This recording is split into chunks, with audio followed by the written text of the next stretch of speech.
ನಮಸ್ಕಾರ ಎಲ್ರಿಗೂ. ಇಂದಿನ ವಿಡಿಯೋದಲ್ಲಿ ನಾವು 7ನೇ ತರಗತಿ ವಿಜ್ಞಾನ ಭಾಗ 2ರ ಕಾಡುಗಳು ನಮ್ಮ ಜೀವನಾಡಿ ಪಾಠದ ಅಭ್ಯಾಸಗಳನ್ನು ಅಥವಾ ಪ್ರಶ್ನೋತ್ತರಗಳನ್ನು ನೋಡ್ತಾ ಹೋಗೋಣ. ನೀವು ನಮ್ಮ ಚಾನಲ್ಗೆ ಹೊಸಬರಾಗಿದ್ದರೆ ದಯವಿಟ್ಟು ಸಬ್ಸ್ಕ್ರೈಬ್ ಮಾಡ್ಕೊಳ್ಳಿ. ಆಲ್ರೆಡಿ ಸಬ್ಸ್ಕ್ರೈಬ್ ಮಾಡಿದರೆ ಮತ್ತೆ ಮಾಡೋ ಅವಶ್ಯಕತೆ ಇಲ್ಲ. Thank you. ಸೊ ಆರಂಭಿಸೋಣ. ಅಭ್ಯಾಸಗಳು. ಮೊದಲನೇ ಪ್ರಶ್ನೆ, ಕಾಡು ಬೆಳೆಯಲು ಮತ್ತು ಪುನರುತ್ಪತ್ತಿಯಾಗಲು ಕಾಡಿನಲ್ಲಿ ವಾಸಿಸುವ ಪ್ರಾಣಿಗಳು ಹೇಗೆ ಸಹಾಯ ಮಾಡುತ್ತವೆ ಎಂಬುದನ್ನು ವಿವರಿಸಿ. ಅಂದರೆ ಈಗ ಕಾಡುಗಳು ಮತ್ತೆ ಬೆಳೆಯಲಿಕ್ಕೆ ಅಲ್ಲಿರುವಂತಹ ಪ್ರಾಣಿಗಳು ಹೇಗೆ ಸಹಾಯ ಮಾಡ್ತವೆ ಎಂಬುದನ್ನು ನಾವು ಇಲ್ಲಿ ಬರಿಬೇಕಾಗತ್ತೆ. ಉತ್ತರ: ಪ್ರಾಣಿಗಳು ಬೇರೆ ಬೇರೆ ಸಸ್ಯಗಳ ಬೀಜಗಳನ್ನು ಬೇರೆ ಬೇರೆ ಸ್ಥಳಗಳಿಗೆ ಪ್ರಸಾರ ಮಾಡುತ್ತವೆ. ಇದರಿಂದ ಅಲ್ಲಲ್ಲಿ ಬೇರೆ ಬೇರೆ ರೀತಿಯ ಸಸ್ಯಗಳು ಬೆಳೆಯಲು ಸಹಾಯ ಮಾಡುತ್ತವೆ ಮತ್ತು ಪ್ರಾಣಿಗಳ ಮಲ ಮೂತ್ರಗಳಿಂದ ಸಸ್ಯಗಳಿಗೆ ಪೋಷಕಾಂಶಗಳು ಸಹ ದೊರೆಯುತ್ತವೆ. ಅಂದರೆ ಇದರಿಂದ ಏನಾಗುತ್ತೆ ಅಂದರೆ ಪ್ರಾಣಿಗಳು ತಮ್ಮ ಜೊತೆಗೆ ಅಥವಾ ಅವು ತಿಂದು ಅಲ್ಲಲ್ಲಿ ಬಿಸಾಕೋದ್ರಿಂದ ಬೇರೆ ಬೇರೆ ಸ್ಥಳಗಳಲ್ಲಿ ಬೇರೆ ಬೇರೆ ಸಸ್ಯಗಳು ಬೆಳೆಯುವುದರ ಜೊತೆಗೆ ಅವುಗಳ ಮಲ ಮೂತ್ರದಿಂದ ಸಸ್ಯಗಳಿಗೆ ಬೇಕಾದಂತಹ ಪೋಷಕಾಂಶಗಳು ಸಹ ದೊರೆಯುತ್ತದೆ. ಹೀಗೆ ಪ್ರಾಣಿಗಳು ಕಾಡುಗಳು ಬೆಳೆಯಲು ಸಹಾಯ ಮಾಡುತ್ತದೆ. ಎರಡನೇ ಪ್ರಶ್ನೆ, ಕಾಡುಗಳು ಪ್ರವಾಹವನ್ನು ಹೇಗೆ ತಡೆಗಟ್ಟುತ್ತವೆ ಎಂಬುದನ್ನು ವಿವರಿಸಿ. ಕಾಡುಗಳಲ್ಲಿ ಮರಗಳು ಒತ್ತೊತ್ತಾಗಿ ಬೆಳೆಯುವುದರಿಂದ ಎಷ್ಟೇ ರಭಸವಾದ ಮಳೆ ಸುರಿದರೂ ಅದು ನೆಲವನ್ನು ತಾಕುವುದಿಲ್ಲ. ಕಾಡಿನಲ್ಲಿ ಮರಗಳ ಮೇಲ್ಛಾವಣಿಯು ಅತಿ ಮಳೆಯ ನೀರನ್ನು ತಡೆದು ರೆಂಬೆ, ಕೊಂಬೆ, ಕಾಂಡಗಳ ಮೂಲಕ ನೀರು ಭೂಮಿಯ ಒಳಗೆ ಇಳಿಯುವಂತೆ ಮಾಡಲು ಸಹಕರಿಸುತ್ತದೆ. ಹಾಗೂ ಬಿದ್ದ ರೆಂಬೆ ಕೊಂಬೆಗಳು ಮತ್ತು ಎಲೆಗಳು ಪದರದಂತೆ ಇರುವುದರಿಂದ ನೀರು ಕೊಚ್ಚಿಕೊಂಡು ಹೋಗದಂತೆ ತಡೆಯುತ್ತದೆ. ಅಂದರೆ ಹೆಚ್ಚಾಗಿ ಮಳೆ ಬಂದು ಪ್ರವಾಹ ಉಂಟಾಗೋದನ್ನು ಕಾಡುಗಳು ಹೇಗೆ ತಡೀತವೆ ಅನ್ನೋದನ್ನು ನಾವಿಲ್ಲಿ ಬರಿಬೇಕು.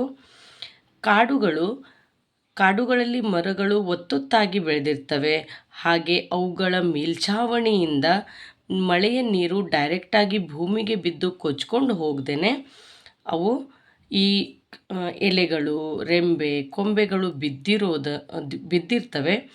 ಹಾಗೆಯೇ ಆ ಮಳೆಯ ನೀರು ಮಣ್ಣನ್ನು ಕೊಚ್ಕೊಂಡು ಹೋಗದೇ ಇರೋ ತರಹ ಈ ನಮ್ಮ ಕಾಡುಗಳು ತಡೆಗಟ್ಟುತ್ತವೆ.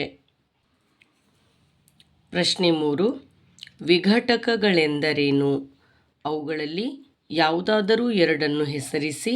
ಕಾಡಿನಲ್ಲಿ ಅವು ಏನು ಮಾಡುತ್ತವೆ? ವಿಘಟಕಗಳು ಅಂದರೆ ಸತ್ತ ಸಸ್ಯ ಮತ್ತು ಪ್ರಾಣಿಗಳ ಅವಶೇಷಗಳನ್ನು ಹ್ಯೂಮಸ್ ಆಗಿ ಪರಿವರ್ತನೆ ಮಾಡುವ ಸೂಕ್ಷ್ಮ ಜೀವಿಗಳನ್ನು ನಾವು ವಿಘಟಕಗಳು ಎನ್ನುತ್ತೇವೆ.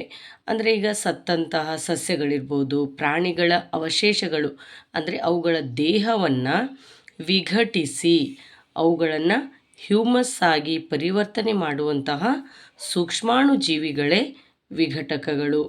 ಅವುಗಳೆಂದರೆ ಸಣ್ಣ ಸಣ್ಣ ಕೀಟಗಳಾಗಿರಬಹುದು, ಗೆದ್ದಲುಗಳು, ಶತಪದಿಗಳು ಮತ್ತು ಸಹಸ್ರಪದಿಗಳು. ಅವುಗಳು ಏನು ಮಾಡ್ತವೆ ಅಂದರೆ ಕಾಡಿನಲ್ಲಿ ಅವು ಸತ್ತು ಬಿದ್ದಂತಹ ಸಸ್ಯಗಳಾಗಿರಬಹುದು, ಪ್ರಾಣಿಗಳ ದೇಹವನ್ನು ಹ್ಯೂಮಸ್ ಆಗಿ ಅಂದರೆ ಪೋಷಕಾಂಶಗಳಾಗಿ ಅವುಗಳನ್ನು ವಿಭಜಿಸಿ ಹ್ಯೂಮಸ್ ಆಗಿ ಪೋಷಕಾಂಶಗಳಾಗಿ ಪರಿವರ್ತನೆ ಮಾಡುತ್ತವೆ. ಇವು ಈ ವಿಘಟಕಗಳ ಕಾರ್ಯಗಳು. 4ನೇ ಪ್ರಶ್ನೆ, ವಾತಾವರಣದಲ್ಲಿ ಆಕ್ಸಿಜನ್ ಮತ್ತು ಕಾರ್ಬನ್ ಡೈಆಕ್ಸೈಡ್ನ ಸಮತೋಲನ ಕಾಯುವಲ್ಲಿ ಕಾಡಿನ ಪಾತ್ರವನ್ನು ವಿವರಿಸಿ. ಅಂದರೆ ಈಗ ನಮ್ಮ ವಾತಾವರಣದಲ್ಲಿ ಆಕ್ಸಿಜನ್ ಮತ್ತು ಕಾರ್ಬನ್ ಅಸಮತೋಲನ ಉಂಟಾಗದೆ ಸಮತೋಲನ ಕಾಯುವಲ್ಲಿ ಈ ಕಾಡಿನ ಪಾತ್ರವೇನು ಅನ್ನೋದನ್ನು ನಾವಿಲ್ಲಿ ಬರೀಬೇಕು. ಸಸ್ಯಗಳು ದ್ಯುತಿಸಂಶ್ಲೇಷಣೆ ಪ್ರಕ್ರಿಯೆಯ ಮೂಲಕ ಆಕ್ಸಿಜನನ್ನು ಬಿಡುಗಡೆ ಮಾಡುತ್ತವೆ. ಸಸ್ಯಗಳು ಪ್ರಾಣಿಗಳ ಉಸಿರಾಟಕ್ಕೆ ಆಕ್ಸಿಜನ್ ಒದಗಿಸಲು ನೆರವಾಗುತ್ತವೆ. ಹೀಗೆ ಕಾಡುಗಳು ವಾತಾವರಣದಲ್ಲಿ ಆಕ್ಸಿಜನ್ ಮತ್ತು ಕಾರ್ಬನ್ ಡೈಆಕ್ಸೈಡ್ನ ಸಮತೋಲನ ಕಾಯುವಲ್ಲಿ ಪ್ರಮುಖ ಪಾತ್ರವನ್ನು ವಹಿಸುತ್ತವೆ. ಅಂದರೆ ನಮಗೆ ಗೊತ್ತಿದೆ, ಸಸ್ಯಗಳು ದ್ಯುತಿಸಂಶ್ಲೇಷಣೆ ಪ್ರಕ್ರಿಯೆಯ ಮೂಲಕ ತಮ್ಮ ಆಹಾರವನ್ನು ತಯಾರಿಸುವುದರ ಜೊತೆಗೆ ನಮಗೆ ಆಕ್ಸಿಜನನ್ನು ಬಿಡುಗಡೆ ಮಾಡ್ತವೆ. ಹಾಗೆಯೇ ಅವು ಈ ದ್ಯುತಿಸಂಶ್ಲೇಷಣೆ ಕ್ರಿಯೆ ಮಾಡಿಕೊಳ್ಬೇಕಾದ್ರೆ ನಾವು ಉಸಿರಾಟದ ಸಮಯದಲ್ಲಿ ಬಿಟ್ಟಂತಹ ಕಾರ್ಬನ್ ಡೈಆಕ್ಸೈಡನ್ನು ಈ ದ್ಯುತಿಸಂಶ್ಲೇಷಣೆ ಕ್ರಿಯೆಗೆ ಬಳಸ್ಕೊಳ್ಳುತ್ತೆ. ಆಲ್ರೆಡಿ ನಮಗೆಲ್ಲ ಗೊತ್ತಿದೆ. ಹಾಗೆಯೇ ನಮ್ಮ ಉಸಿರಾಟಕ್ಕೆ ಆಕ್ಸಿಜನ್ನನ್ನು ಸಹ ಒದಗಿಸುತ್ತವೆ, ಹೌದಲ್ವಾ? ಈ ದ್ಯುತಿಸಂಶ್ಲೇಷಣೆ ಕ್ರಿಯೆ ಮಾಡಬೇಕಾದ್ರೆ ಅವು ಕಾರ್ಬನ್ ಡೈಆಕ್ಸೈಡನ್ನು ಬಳಸ್ಕೊಳ್ತವೆ. ಇದರಿಂದ ನಮಗೆ ಆಕ್ಸಿಜನನ್ನು ಬಿಡುಗಡೆ ಮಾಡ್ತವೆ. ಹೀಗೆ ಕಾಡುಗಳು ನಮ್ಮ ವಾತಾವರಣದಲ್ಲಿ ಆಕ್ಸಿಜನ್ ಮತ್ತು ಕಾರ್ಬನ್ ಡೈಆಕ್ಸೈಡ್ನ ಸಮತೋಲನ ಕಾಯುವಲ್ಲಿ ಪ್ರಮುಖ ಪಾತ್ರವನ್ನು ವಹಿಸುತ್ತವೆ. 5ನೇ ಪ್ರಶ್ನೆ, ಕಾಡಿನಲ್ಲಿ ಯಾವುದೂ ವ್ಯರ್ಥವಲ್ಲ, ಏಕೆ? ವಿವರಿಸಿ. ಈ ಪ್ರಶ್ನೆಗೆ ಉತ್ತರವನ್ನು ಕಂಡುಕೊಳ್ಳೋಕ್ಕಿಂತ ಮುಂಚೆ ಈಗಿರುವಂತಹ ಈ ಸೈನ್ಸ್ ಪಾಠಗಳಾಗಿರ್ಬೋದು, ಅಭ್ಯಾಸ ಪ್ರಶ್ನೋತ್ತರಗಳಾಗಿರ್ಬೋದು, ಕೇವಲ ನಿಮ್ಮ ಈ ತರಗತಿಗಷ್ಟೇ ಅಲ್ಲದೆ ನಿಮ್ಮ ಮುಂದಿನ ಯಾವುದೇ ಕಾಂಪಿಟೇಟಿವ್ ಎಕ್ಸಾಮ್ಗಳಿಗೂ ಸಹ ತುಂಬ ಹೆಲ್ಪ್ ಆಗೋದ್ರಿಂದ ಇದರ ಅವಶ್ಯಕತೆ ಯಾರಿಗಿದೆ ಅವರಿಗೂ ಸಹ ಶೇರ್ ಮಾಡಿ.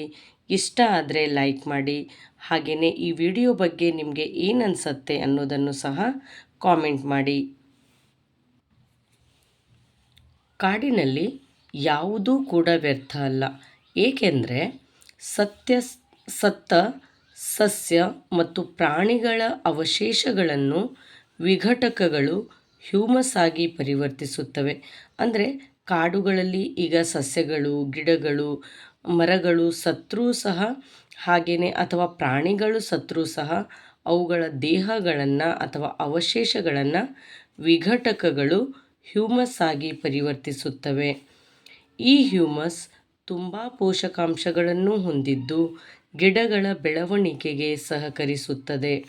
ಇದರಿಂದ ಸಸ್ಯಗಳು ಸಮೃದ್ಧವಾಗಿ ಬೆಳೆಯುತ್ತವೆ ಹಾಗೂ ಪ್ರಾಣಿಗಳ ಸತ್ತ ದೇಹವು ಬೇರೆ ಬೇರೆ ಚಿಕ್ಕ ಚಿಕ್ಕ ಪ್ರಾಣಿಗಳ, ಕೀಟಗಳ ಅಥವಾ ರಣಹದ್ದುಗಳ ಆಹಾರವಾಗುತ್ತವೆ. ಹೀಗೆ ಕಾಡುಗಳಲ್ಲಿ ಈ ಸತ್ತ ಸಸ್ಯಗಳು ಅಥವಾ ಪ್ರಾಣಿಗಳು ಅಥವಾ ಬೇರೆ ಯಾವುದೇ ಉತ್ಪನ್ನ ಆಗಿರಬಹುದು, ಯಾವುದು ಕೂಡ ವ್ಯರ್ಥ ಅಲ್ಲ. ವ್ಯರ್ಥ ಅಂದರೆ ವೇಸ್ಟ್ ಅಂತ ಕರಿತೀವಲ್ಲ, ಸೊ ವ್ಯರ್ಥ ಅಂದರೆ ಯಾವುದೂ ಸಹ ಈ ಕಾಡುಗಳಲ್ಲಿ ವೇಸ್ಟ್ ಅಥವಾ ವ್ಯರ್ಥ ಅಲ್ಲ. 6ನೇ ಪ್ರಶ್ನೆ, ಕಾಡಿನಿಂದ ದೊರಕುವ 5 ಉತ್ಪನ್ನಗಳನ್ನು ಹೆಸರಿಸಿ. ಕಾಡಿನಿಂದ ನಮಗೆ ಯಾವ್ಯಾವ ಉತ್ಪನ್ನಗಳು ಅಥವಾ ಏನೇನು ಲಾಭ ಇದೆ ಅನ್ನೋದನ್ನು ಹೆಸರಿಸಬೇಕು. ಕಾಡಿನಿಂದ ದೊರಕುವ ಉತ್ಪನ್ನಗಳು: ಹೂವು, ಹಣ್ಣು, ಔಷಧೀಯ ಸಸ್ಯಗಳು, ಉರುವಲು ಕಟ್ಟಿಗೆ. ಉರುವಲು ಕಟ್ಟಿಗೆ ಅಂದರೆ ಒಲೆಗಳಿಗೆ ಬಳಸುವಂತಹ ಕಟ್ಟಿಗೆ ಆಗಿರಬಹುದು. ಪ್ರಾಣಿ ಪಕ್ಷಿಗಳಿಗೆ ಆಹಾರ. ಪೀಠೋಪಕರಣಗಳು ಅಂದರೆ ನಾವು ಮನೆಯಲ್ಲಿ ಬಳಸುವಂತಹ ಈ ಮಂಚ, ಸೋಫಾಗಳಿಗೆ ಕಟ್ಟಿಗೆ ಆಗಿರಬಹುದು. ಜೇನು, ಅಂಟು ಮುಂತಾದವುಗಳು. ಇನ್ನೂ ನಿಮಗೆ ಯಾವುದಾದ್ರೂ ಗೊತ್ತಿದ್ದರೆ ಅದನ್ನು ಸಹ ಸೇರಿಸಿ. 7ನೇ ಪ್ರಶ್ನೆ, ಬಿಟ್ಟ ಸ್ಥಳ ತುಂಬಿ. ಎ. ಕೀಟಗಳು, ಚಿಟ್ಟೆಗಳು, ಜೇನುನೊಣಗಳು ಮತ್ತು ಪಕ್ಷಿಗಳು ಹೂ ಬಿಡುವ ಸಸ್ಯಗಳ ಸಂತಾನೋತ್ಪತ್ತಿಗೆ ಸಹಾಯ ಮಾಡುತ್ತವೆ. ಅಂದರೆ ಇವೆಲ್ಲ ಈ ಹೂ ಬಿಡುವ ಸಸ್ಯಗಳ ಸಂತಾನೋತ್ಪತ್ತಿಗೆ ಅಥವಾ ಅಂದರೆ ತಮ್ಮಂತೆ ಹೋಲುವ ಬೇರೆ ಜೀವಿಗಳಿಗೆ ಜನ್ಮ ನೀಡುವಲ್ಲಿ ಸಹಾಯ ಮಾಡುತ್ತವೆ. ಬಿ. ಕಾಡು ಗಾಳಿ ಮತ್ತು ನೀರುಗಳನ್ನು ಶುದ್ಧೀಕರಿಸುತ್ತದೆ. ಸಿ. ಗಿಡಮೂಲಿಕೆಗಳು ಕಾಡಿನಲ್ಲಿ ಅತ್ಯಂತ ಕೆಳಸ್ತರವನ್ನು ಪ್ರತಿನಿಧಿಸುತ್ತವೆ. ಡಿ. ಕೊಳೆಯುತ್ತಿರುವ ಎಲೆಗಳು ಮತ್ತು ಪ್ರಾಣಿಗಳ ಹಿಕ್ಕೆಗಳು ಕಾಡಿನಲ್ಲಿ ಮಣ್ಣನ್ನು ಸಮೃದ್ಧಗೊಳಿಸುತ್ತವೆ. 8ನೇ ಪ್ರಶ್ನೆ, ನಮ್ಮಿಂದ ದೂರದಲ್ಲಿರುವ ಕಾಡಿಗೆ ಸಂಬಂಧಪಟ್ಟ ಪರಿಸ್ಥಿತಿ ಮತ್ತು ಅವುಗಳ ಸಮಸ್ಯೆಗಳ ಬಗ್ಗೆ ನಾವು ಏಕೆ ಚಿಂತಿಸಬೇಕು? ಅಂದರೆ ಕಾಡು ನಮ್ಮಿಂದ ಎಷ್ಟೋ ದೂರದಲ್ಲಿದೆ, ಅದಕ್ಕೆ ಸಂಬಂಧಪಟ್ಟಂತಹ ಪರಿಸ್ಥಿತಿ ಅಥವಾ ಅದರ ಸಮಸ್ಯೆಗಳ ಬಗ್ಗೆ ನಾವ್ಯಾಕೆ ಚಿಂತೆ ಮಾಡಬೇಕು ಅಲ್ವಾ? ಹೌದಾ, ಇದು ಸರಿನಾ? ಹೌದು, ನಾವು ಚಿಂತಿಸಲೇಬೇಕು. ಏಕೆಂದರೆ ಕಾಡುಗಳು ನಮ್ಮ ಜೀವನದ ಪ್ರಮುಖ ಭಾಗ. ಏಕೆಂದರೆ ಗಾಳಿಯಲ್ಲಿ ಕಾರ್ಬನ್ ಡೈಆಕ್ಸೈಡ್ನ ಪ್ರಮಾಣ ಹೆಚ್ಚಾದರೆ ಭೂಮಿಯ ತಾಪಮಾನ ಹೆಚ್ಚಾಗುತ್ತದೆ. ಇದರಿಂದ ಹಿಮ ಕರಗಿ ಪ್ರವಾಹಗಳು ಉಂಟಾಗುತ್ತವೆ. ಕಾಡಿಲ್ಲದಿದ್ದರೆ ಪ್ರಾಣಿ ಪಕ್ಷಿಗಳಿಗೆ ಆವಾಸ ಮತ್ತು ಆಹಾರದ ಸಮಸ್ಯೆಯಿಂದಾಗಿ ಆಹಾರ ಸರಪಳಿ ಮೇಲೆ ಕೆಟ್ಟ ಪ್ರಭಾವ ಬೀರುತ್ತದೆ. ಇದರಿಂದ ಎಲ್ಲರ ನಾಶ ಖಂಡಿತ. ಆದ್ದರಿಂದ ನಾವು ಕಾಡುಗಳ ಸಮಸ್ಯೆಗಳ ಬಗ್ಗೆ ಚಿಂತಿಸಬೇಕು. ಕಾಡುಗಳಿಲ್ಲದೆ ಇದ್ದರೆ ಎಲ್ಲವೂ ಕೂಡ ನಾಶ ಆಗತ್ತೆ, ಹೌದಲ್ವಾ? ಹಾಗಾಗಿ ನಾವು ಕಾಡುಗಳ ಬಗ್ಗೆ ಚಿಂತೆ ಮಾಡಬೇಕಾದ ಅವಶ್ಯಕತೆ ಇದೆ. 9ನೇ ಪ್ರಶ್ನೆ, ಕಾಡಿನಲ್ಲಿ ಪ್ರಾಣಿ ಮತ್ತು ಸಸ್ಯಗಳ ವೈವಿಧ್ಯತೆಯ ಅವಶ್ಯಕತೆ ಇದೆ, ಏಕೆ? ವಿವರಿಸಿ. ಅಂದರೆ ಕಾಡಿನಲ್ಲಿ ಪ್ರಾಣಿ ಮತ್ತು ಸಸ್ಯಗಳ ವೈವಿಧ್ಯತೆ ಅಂದರೆ ಕಾಡುಗಳಲ್ಲಿ ಒಂದೇ ರೀತಿಯ ಪ್ರಾಣಿ ಅಥವಾ ಒಂದೇ ರೀತಿಯ ಸಸ್ಯಗಳಿದ್ದರೆ ಸರಿನಾ, ಅಥವಾ ಬೇರೆ ಬೇರೆ ಪ್ರಾಣಿಗಳು, ಬೇರೆ ಬೇರೆ ವೈವಿಧ್ಯಮಯ ವಿವಿಧ ಸಸ್ಯಗಳ ಅವಶ್ಯಕತೆ ಇದೆ, ಯಾಕೆ ಅನ್ನೋದನ್ನು ನಾವಿಲ್ಲಿ ವಿವರಿಸಬೇಕು. ಕಾಡುಗಳಲ್ಲಿ ಬೇರೆ ಬೇರೆ ರೀತಿಯ ಸಸ್ಯಗಳು ಬೆಳೆಯುವುದರಿಂದ ಸಸ್ಯಾಹಾರಿ ಪ್ರಾಣಿಗಳಿಗೆ ಹೇರಳವಾಗಿ ಆಹಾರ ದೊರೆಯುತ್ತದೆ. ಅಂದರೆ ಬೇರೆ ಬೇರೆ ಸಸ್ಯಗಳು ಬೆಳೆಯೋದ್ರಿಂದ ಬೇರೆ ಬೇರೆ ಪ್ರಾಣಿಗಳಿಗೆ ಆಹಾರದ ಸಮಸ್ಯೆ ಇರೋದಿಲ್ಲ. ಹಾಗೂ ಸಸ್ಯಾಹಾರಿ ಪ್ರಾಣಿಗಳ ಸಂಖ್ಯೆ ಹೆಚ್ಚಾದಂತೆ ಅವುಗಳನ್ನು ಅವಲಂಬಿಸಿದ ಮಾಂಸಾಹಾರಿ ಪ್ರಾಣಿಗಳ ಸಂಖ್ಯೆ ಹೆಚ್ಚಾಗುತ್ತದೆ.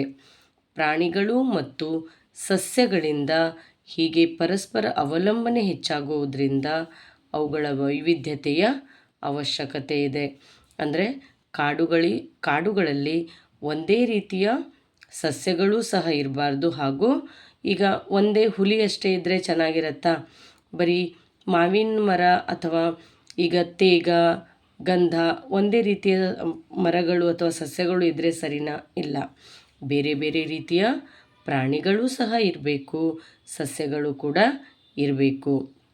ಆದ್ದರಿಂದ ಕಾಡುಗಳಲ್ಲಿ ಈ ಬೇರೆ ಬೇರೆ ರೀತಿಯ ಪ್ರಾಣಿಗಳು ಮತ್ತು ಸಸ್ಯಗಳ ಅವಶ್ಯಕತೆ ಇದೆ. ಚಿತ್ರ 12.15ರಲ್ಲಿ ಅಂದರೆ ಇಲ್ಲಿ ಕೊಟ್ಟಿರುವಂಥ ಚಿತ್ರದಲ್ಲಿ ಭಾಗಗಳನ್ನು ಗುರುತಿಸಲು ಮತ್ತು ಬಾಣದ ಗುರುತಿನ ದಿಕ್ಕು ತೋರಿಸಲು ಚಿತ್ರಕಾರನು ಮರೆತಿದ್ದಾನೆ. ಬಾಣದ ಗುರುತಿಗೆ ಸರಿಯಾದ ದಿಕ್ಕು ತೋರಿಸಿ ಮತ್ತು ಕೆಳಗಿನ ಅಂಶಗಳನ್ನು ಉಪಯೋಗಿಸಿಕೊಂಡು ಚಿತ್ರದ ಭಾಗಗಳನ್ನು ಗುರುತಿಸಿ. ಇಲ್ಲಿ ಕೆಲವೊಂದು ಅಂಶಗಳನ್ನು ಕೊಟ್ಟಿದ್ದಾರೆ, ಎಲ್ಲೆಲ್ಲಿ ಬರುತ್ತೆ ಅನ್ನೋದನ್ನು ನಾವು ಗುರುತಿಸಬೇಕು. ನೀವೇನು ಮಕ್ಕಳೇ? ಹೌದು, ನಿಮಗೆ ಗೊತ್ತಿದೆ. ಮೋಡಗಳು, ಮರ, ನೋಡಿಲ್ಲಿ ಪ್ರಾಣಿ ಇದೆ, ಸೊ ಪ್ರಾಣಿಗಳು, ಇವು ಮರದ ಬೇರುಗಳು, ಇದು ಮಣ್ಣು, ಇದು ಅಂತರ್ಜಲ ಮಟ್ಟ. 11ನೇ ಪ್ರಶ್ನೆ, ಈ ಕೆಳಗಿನವುಗಳಲ್ಲಿ ಯಾವುದು ಕಾಡಿನ ಉತ್ಪನ್ನವಲ್ಲ? ಇದರಲ್ಲಿ ಕಾಡಿನಿಂದ ಸಿಗುವಂತಹ ಉತ್ಪನ್ನ ಯಾವುದು ಅಲ್ಲ? ಉತ್ಪನ್ನವಲ್ಲ ಯಾವುದು ಅಲ್ಲ ಅನ್ನೋದನ್ನು ಹೇಳಿದ್ದಾರೆ. ನೀವು ಕಾಡಿನ ಉತ್ಪನ್ನ ಅಂತ ನೋಡಿದ ತಕ್ಷಣ ಹಾಕಿಬಿಡ್ಬೇಡಿ. ಪ್ರಶ್ನೆಯನ್ನು ಮೊದಲು ಪೂರ್ಣ ಓದ್ಕೊಳ್ಳಿ. ಸೊ ಅಂಟು ಹೌದು, ಹಲಗೆ ಹೌದು, ಅರಗು ಹೌದು, ಸೀಮೆಎಣ್ಣೆ ಅಲ್ಲ. 12ನೇ ಪ್ರಶ್ನೆ, ಕೆಳಗಿನ ಹೇಳಿಕೆಗಳಲ್ಲಿ ಯಾವುದು ಸರಿಯಲ್ಲ? ಸರಿ ಇಲ್ಲದೆ ಇರೋದನ್ನು ನಾವು ಗುರುತಿಸಬೇಕು. ಇದರಲ್ಲಿ ಸರಿ ಇಲ್ಲದೆ ಇರೋದು, ಕಾಡಿನಲ್ಲಿರುವ ಪ್ರಾಣಿಗಳು ಮತ್ತು ಸಸ್ಯಗಳು ಪರಸ್ಪರ ಅವಲಂಬಿತವಾಗಿಲ್ಲ ಅಂತ ಕೊಟ್ಟಿದ್ದಾರೆ. ಆದರೆ ಕಾಡಿನಲ್ಲಿರುವ ಪ್ರಾಣಿಗಳು ಮತ್ತು ಸಸ್ಯಗಳು ಪರಸ್ಪರ ಅವಲಂಬಿತವಾಗಿವೆ. ಈ ಪಾಠದ ಕೊನೆಯ ಪ್ರಶ್ನೆ 13ನೇ ಪ್ರಶ್ನೆ. ಸತ್ತ ಸಸ್ಯಗಳ ಮೇಲೆ ಸೂಕ್ಷ್ಮಜೀವಿಗಳು ವರ್ತಿಸಿ ಇದನ್ನು ಉತ್ಪತ್ತಿ ಮಾಡುತ್ತವೆ. ಯಾವುದನ್ನು ಉತ್ಪತ್ತಿ ಮಾಡುತ್ತೆ? ಹೌದು, ಹ್ಯೂಮಸ್. ಸೊ ಧನ್ಯವಾದಗಳು. ನಿಮಗೆ ನನ್ನ ಈ ಪ್ರಯತ್ನ ಇಷ್ಟ ಆಗಿದೆ ಅಂತ ಅಂದ್ಕೊಳ್ತಿದ್ದೀನಿ. ಇನ್ನೊಮ್ಮೆ ಹೇಳ್ತಾ ಇದ್ದೀನಿ, ಯಾರು ಸಬ್ಸ್ಕ್ರೈಬ್ ಮಾಡಿಲ್ಲ ಸಬ್ಸ್ಕ್ರೈಬ್ ಮಾಡಿಕೊಳ್ಳಿ. ಯಾರಿಗೆ ಅವಶ್ಯಕತೆ ಇದೆ ಅವರಿಗೆ ಶೇರ್ ಮಾಡಿ. ಸಿಗೋಣ ಮುಂದಿನ ವಿಡಿಯೋದಲ್ಲಿ. ಧನ್ಯವಾದಗಳು.